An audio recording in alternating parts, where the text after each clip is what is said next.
Hello everyone, I'm Rashmi Mangla, working as an assistant professor for the BBA department of St. Andrews Institute of Technology and Management. The subject that I'll be teaching today is Human Resource Management. Now, we had already done the first lecture of Unit 1 previously. Today we'll be doing the second lecture of Unit 1, and the topics that we'll be covering today are objectives of HRM, functions of HRM, factors affecting HRM policies and its benefits, limitations of HRM, and HR outsourcing. The first one that we'll be covering is objectives of HRM. Now, as we can see here, there are mainly four objectives of HRM: personal objectives, functional objectives, organizational objectives, and societal objectives. Alright? Now, when we talk about the first one, let's consider the organizational objectives. Now, organizational objectives are mainly what? The objectives which are related to the organization. Whatever set of things the organization wants to achieve come under organizational objectives. So, to recognize the role of human resource management, how in bringing about organization effectiveness, mainly these objectives are carried out. Now, it is just a means to assess the organization with its primary objectives, and simply if we state the department exists to serve the rest of the organization. So, whatever department is there, it is existing to serve the whole organization. So, our main role is to fulfill these objectives. Now, what are these objectives? Some of them are human resource planning. We need to plan up the human resource which has to be recruited. Employer relations, we need to maintain employer-employee relationship in the organization. Selection, again it deals with the selection of employees in the organization. Training and development includes giving training to the employees so that they can upgrade their skills, they can develop their skills and knowledge. Appraisal, giving them time to time appraisals, that is required, very important in order to motivate the employees and in order to give them so that they can work more efficiently. When they'll be motivated, they'll work more efficiently. Then placement includes segregating the work of the individuals, placing them in the proper departments, for whatever departments they're fit enough, their skills are fit enough. Then next one, assessment. Again, assessment is required in order to assess the skills. While we are recruiting any employee, we take certain tests, we take certain interviews. Why is that done? So that we can assess, we can judge the person or the employee whom we are about to recruit. So all these come under organizational objectives. Then next are functional objectives. Now when we talk about functional objectives, first one is appraisal. Again, when we talk about appraisal, first let us talk about functional objectives mainly in detail. See, functional objectives are carried out to maintain the department's contribution at a level that is appropriate to the organization needs. The resources that are wasted when HRM is either more or less sophisticated to suit organization's demand. So those resources need to be taken care of. How? By having a set of pre-made objectives. Now, so those objectives are appraisal. Again, the same thing, the employee needs to be appraised for the work that he has done so that he can have motivation, so that he works more harder the next time. Placement, appropriate segmentation of the, we have to just segment the skills of the employees and have to place them in the proper department where their skills can be fully utilized for the efficient work. Then assessment, we need to assess the employees, whatever skills they encompass, or whatever techniques they have which they know. So first we need to assess. First we'll check that they are actually possessing those skills or not, and when we get to know what their skills are, when we have done our assessment, maybe by taking interviews, maybe by conducting written tests, or by any other techniques, different techniques can be used for assessment of employees. So but this assessment is important so that we know their skills and so that we can place them in the appropriate work. Then next objectives are personal objectives. Now when we talk about personal objectives, these objectives are carried out to assist the employee in achieving their personal goals. Why? So that these goals, now why do we achieve? Why do they need to achieve their personal goals? Because those goals will enhance the individual's contribution to the organization.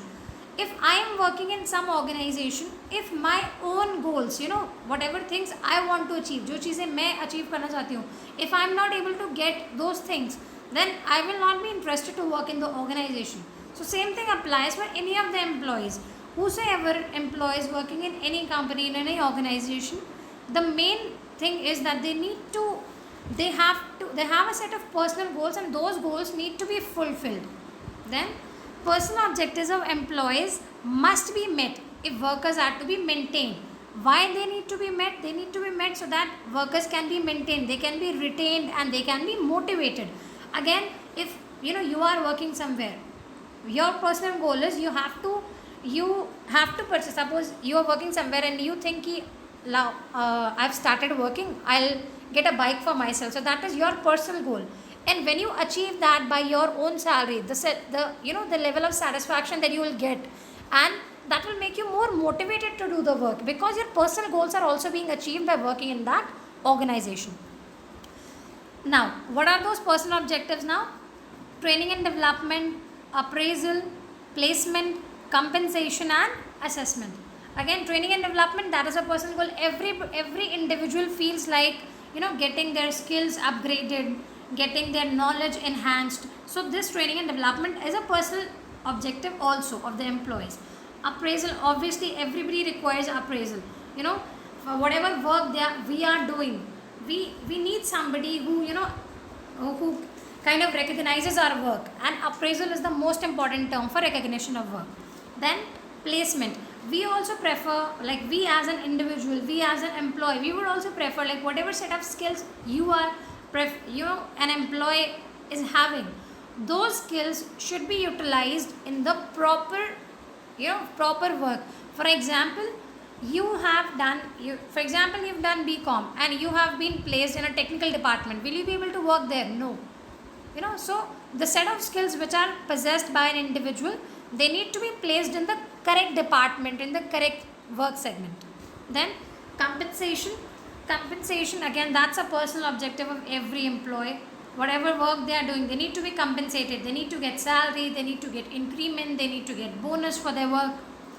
Assessment, now we also require, whatever work we are doing as an individual, we require some assessment, that our work should be checked and it should be assessed, that the work should be authenticated, that the work which we are doing is correct or not. So that is most importantly required. Now next objectives are societal objectives. Now when we talk about societal objectives, they mainly deal with the objectives that have to be fulfilled for the society. There are some set of objectives that need to be set keeping the society in mind. So to be ethically and socially responsible to the needs and challenges of the society, of the people, and while minimizing the negative impact of such demands, whatever are the challenges, while minimizing the negative impact of them upon the organization, we need to meet these societal objectives. For example, let's say there are two societal objectives: legal compliance and union management relations. Now let's take an example. See, the society may limit HR decisions. Human resource manager can take decisions, but the society may limit his or her decisions. How? Through laws. Which kind of laws? Those laws that enforce reservation in hiring, and laws that address discrimination, that address safety or other such areas of societal concern. So again, there are some sort of societal objectives that need to be fulfilled in order to carry out the overall objectives of human resource management. Now next we move on to functions of HRM. Now when we talk about functions of HRM, we have two main functions of HRM. First one is managerial functions, second one is operative functions. Now we have the functions have been closely depicted here, as we can see. Let's see the first one. Under managerial function, there are set of functions that need to be followed. First one is planning. We've studied planning. This is the utmost objective, this is the utmost function for any organization. Whenever an organization takes up a new task or you started a new work, the first thing that you do is we plan. Whatever work has to be done, whatever business has to be opened, whatever task has to be completed, we first plan out the activities that has to be done, and then only we can work on it. So this is a primary function where number and type of employees needed to accomplish organizational goals are determined. Research forms core HRM planning, which also helps management to collect, analyze, and identify correct plus future needs within the organization. Alright. Now, second is organizing. Once we have planned our work, our next task is we organize that how the task will be done. Like step by step will be going on. What things need to be done first, what needs to be done next. So we organize the work that is to be done, and that is our another important step, organizing the task. Now task is allocated to every member as per their skills and activities, and they all are integrated towards a common goal. And what is the common goal? Fulfilling the requirements of the organization. Whatever the set of goal for the organization is, that is a common goal for everybody. Now next is staffing. Now when we talk about staffing means that it involves determination of manpower requirements of the enterprise and providing with adequate competent people. We staff, we first determine that what kind of people are required for our work, and then we provide adequate competent people, then we hire them. Why? So that those people can help us in fulfilling our organizational goals. Alright. Then again, when we are, this is a function by which managers build an organization. And how do they build an organization? There are a set of process that goes on within staffing. For example, recruitment, selection, development of individuals or employees, all that is covered under staffing. Then next step is directing. Again, we direct the work which is being done. Now this includes activating employees at different levels and making them contribute maximum towards organizational goal. So we activate the employees at different levels, and our main motive is that we make them focus towards the organizational goal. Then what we do is basically we tap maximum potentialities of an employee. How do we do it? By providing them constant motivation or giving them commands, so that is how we just keep them focused towards the work so that they can fulfill the organizational goals. The next is coordinating. Coordinating, again, this is an important step. Whatever departments are working in an organization, they all need to have a set of coordination amongst them. Without coordination, the work cannot be completed and the overall organization goal cannot be accomplished. The last is controlling. After all these processes, the last step is we need controlling. See, post planning, organizing, directing and everything, performance of an employee is checked, verified and compared with goals. And if actual performance is found deviated from the plan, अगर हमें लगता है that the actual performance is not as per the standard as we have set, then what we need to do is we need to take some control measures so that we can bring it to our standards which we require. So all these are managerial functions of human resource management. Now let's talk about the next function, which is operating functions. Now when we talk about operating functions, the main ones are procurement, compensation, development and maintenance. Now first, under procurement we have a set of processes that goes on. Job analysis, we analyze the job and we check what kind of people are required for which job, and on the basis of those requirements, what do? We recruit people. Now to recruit people, we'll have to select them, we'll have to do human resource planning, that what kind of people we are going to hire.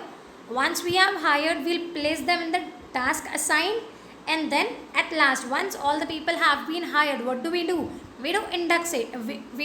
induction or orientation. In orientation, basically we tell them about the organization, about the work that they have to do, about the rules and regulations that they have to follow, and all the things. So this entire procedure comes under procurement. Then second is compensation. Compensation again involves job evaluation. Whatever job an employee is doing, his job is evaluated. Salary administration, the most important part, salary administration, whatever salary they'll be getting, or it also includes bonus, it also includes giving them, appraisals, or giving them yearly increments, all those come under compensation. Then development. In development, performance appraisal, whatever an employee is performing, they need to, they need to be provided appraisal for it. Training, if any employer, if any employee is lagging in some skills, so training should be provided to them. Career planning shall be done, and development program should be carried out. Then at last we have maintenance. Now maintenance is mainly concerned with promoting the physical and mental health of the employees. It mainly deals with keeping the employees happy so that they can be retained. If the employees will not be, they'll not have a sense of mental satisfaction, or they won't be happy in the organization, we cannot retain our employees. So all that comes under maintenance. So these are the two main functions which we need to carry out: managerial and operating function. Next we move on to factors that affect HRM. Now there are certain factors which affect our human resource management. Those factors are technological innovations. Now technological innovation can affect our human resource management. How? See, whenever there are rapid changes in technology and innovations are being taken place, all over the world. So as a result of those technological changes, technical personnel are also increasingly required, and thus procurement of technically skilled employees is necessary. Why? So that whatever changing job requirements are happening, in order to meet them, we need to hire new employees who are very tech savvy. Alright, so technological innovation is a factor that affects human resource management. Secondly, labor markets. Now in labor market, organizations seek employees, or they have a demand for the labor, and individuals offer their availability to organization. So it's a two-way thing. The organization is looking out for the employees, they have demand to hire the employees, and the employees who are there, they are looking for the organization who can hire them. They are offering their availability, that we are available and you can hire us. So they are a kind of supply of labor. So labor supply and demand, they have implications for all activities, but particularly for compensation and external staffing. Then next are economic factors. Now economic conditions, they influence what? They influence the financial health of the organization. Under favorable economic conditions, whenever we have favorable economic conditions, expansion of existing programs and creation of new programs are very likely. Now favorable economic condition means those kind of condition where the organization is prospering, where maybe we are generating certain level of profits, or maybe we are, if not we are generating high profits, but yes, we are growing. Like last year we were at a level of break even, but this year we have earned some profit. So obviously we are prospering, isn't it? So that is called favorable economic condition. And in those conditions we can expand our existing program, or we can think of creating new programs. Now, but with less favorable conditions, contraction or cancellation of programs is necessary. If the organization is not prospering, if their conditions are unfavorable, then maybe we'll have to cancel out some programs also. So thus economic factors affect human resource management of an organization. How? By influencing its operations. Then next are changing demand of employers. Again, organizations undergo changes consequently, and that is why the demands of the employers, demand for what? Demand of employers for hiring employees also change because of technological revolution and the competition, the cutthroat competition that is going in the market. Organization demands what kind of employees? They demand such kind of employees who have new skills, who are very tech savvy, who possess all the technological skills, and who are ready to learn and expand their knowledge. So these are the kind of employees that every organization keeps on demanding, and that is why the demand of employees keep on changing from time to time along with the technological revolution. The last but not the least is the legal factors. They also affect. Now again, legal factors are kind of external factor that affect HRM. The management cannot manage its human resources unilaterally. Unilaterally means in one direction. It is now compelled to manage its employees according to legislation. Whatever legislations are enacted by the government, at the center and within the states. So within those legislation, within those laws only the organization has to manage its employees. So, and that is really important also, because the laws which have been made, we have to follow them. So there are some kind of important legislations which have been enacted in India which affect human resource management. Some of them are Factories Act, Trade Unions Act, Workmen's Compensation Act, Payment of Wages Act, Payment of Gratuity Act, Maternity Benefit Act, etc. So these are kind of acts which affect human resource management. Now next we move on to HRM policies. Now human resource policies are what? They are continuing guidelines on the approach that an organization intends to adopt in managing its people. So basically whatever ways or whatever guidelines an organization is going to follow, all those guidelines are called HR, human resource management policies, or HR policies. And they represent specific guidelines to HR managers also on various matters which are concerned with employment, and state the intent of the organization on different aspects of human resource management. What sort of aspects? For example, recruitment, promotion, training, development, selection, etc.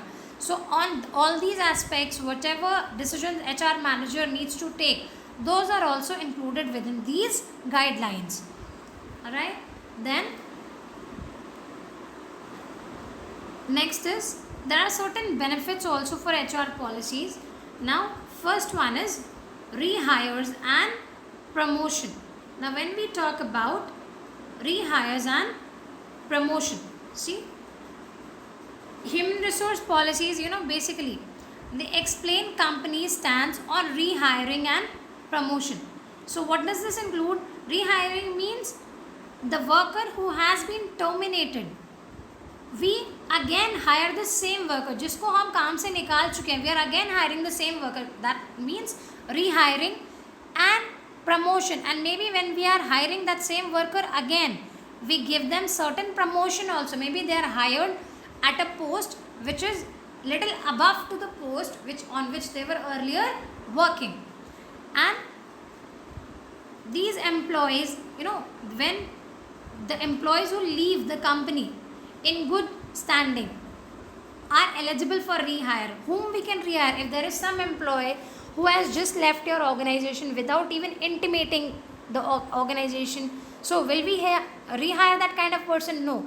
But a person who has left the organization on good terms, due to some genuine reason, so we can consider for rehiring those persons. Then next is compensation and evaluation. Now when we talk about compensation and evaluation, see, this is also a benefit of human resource management policies. Now these policies do not state the amount employees receive.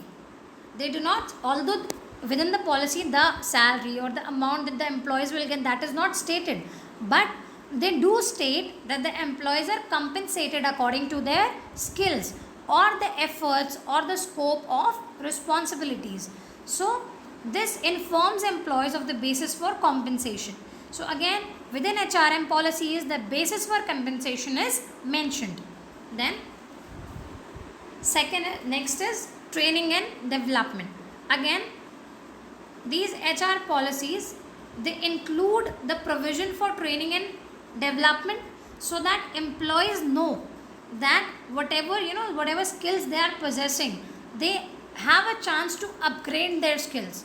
And these policies also help to reassure new employees also, as well as the ones who are already working, as well as the new ones also. The new ones also, they can also go to the policies section of the organization and read, and within those, if they find them fit enough, they'll obviously join the organization. That's also a benefit of HRM policies. Then employee issues. HR policies also inform employees about how to handle the problems which are there at work, so they can learn how to handle them. Whether the issue involves co-workers, that is, it is within the workers, it is with the management, or relating to the work itself. There can be any sort of issue, but all those can be handled on the basis of HR policies that have been made in advance. All right. Then company rules. HR policy manuals outline internal policies and the company's code of ethics. So the set of company's rules and company's work ethics, they all are mentioned in HR policies. The guidelines whichever are there, they all are mentioned there.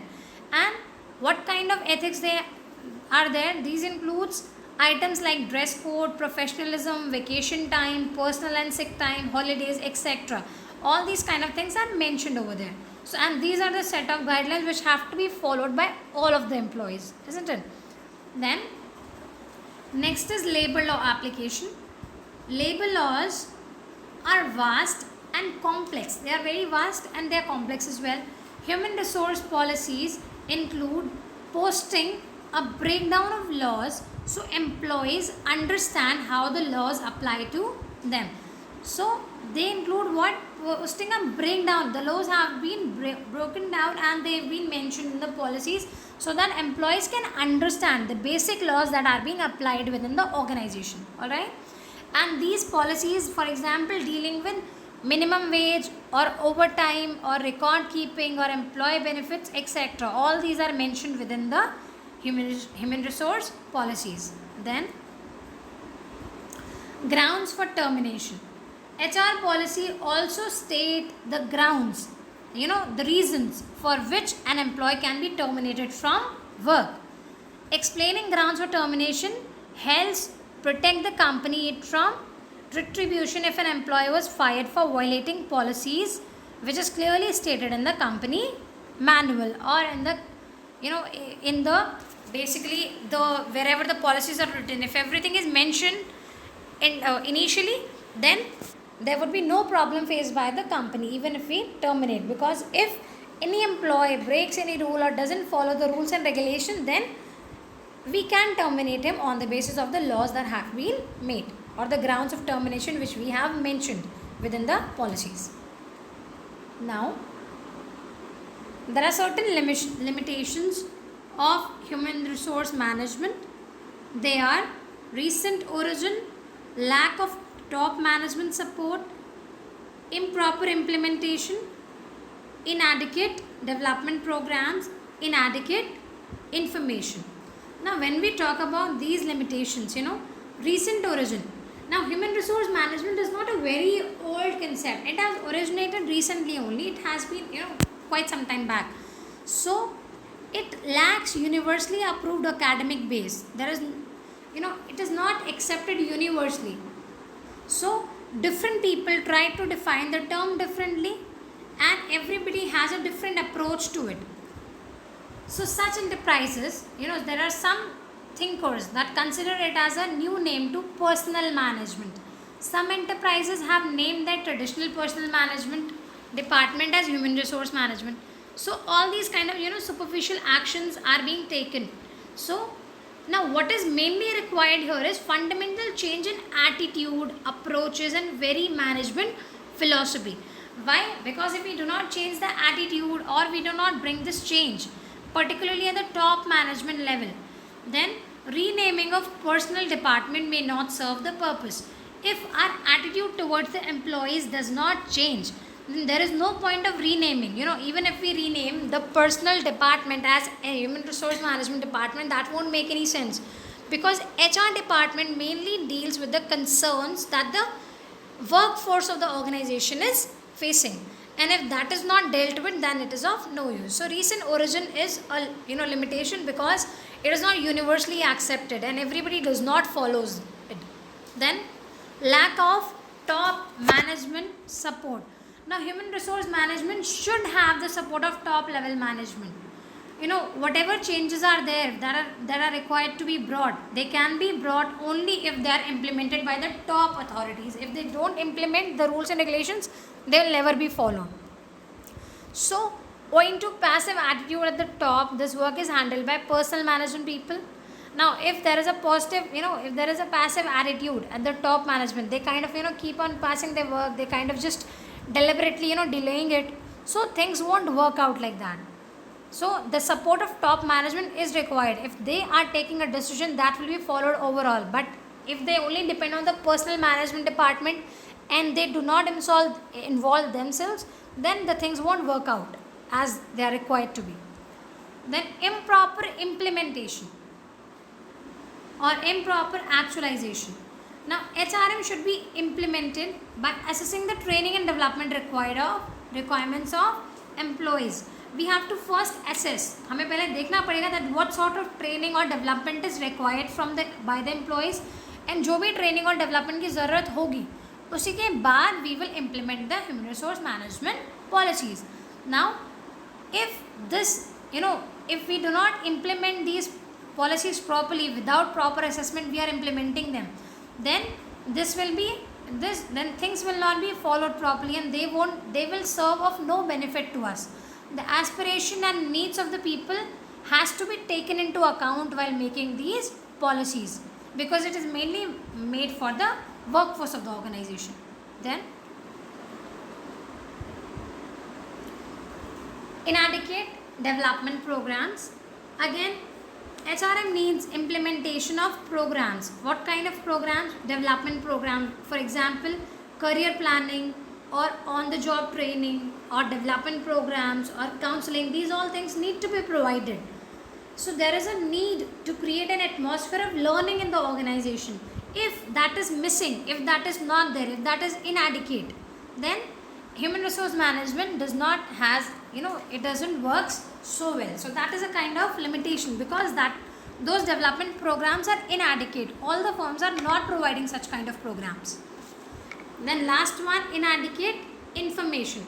There are certain enterprises that do not have requisite information about their employees.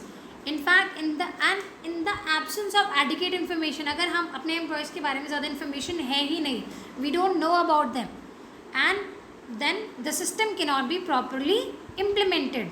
Only when we know about our employees, their needs, their wants, उसी के बाद हम human resource management policies बना पाएंगे and they can be implemented. So because the information is inadequate, so again it becomes a limitation for HR. Then next is HR outsourcing. Now when we talk about human resource outsourcing, which is also known as HRO, it is a process of subcontracting human resources functions to an external supplier. See, what we are doing here is subcontracting means maybe we've given it to an external employer through a contract or through a written agreement.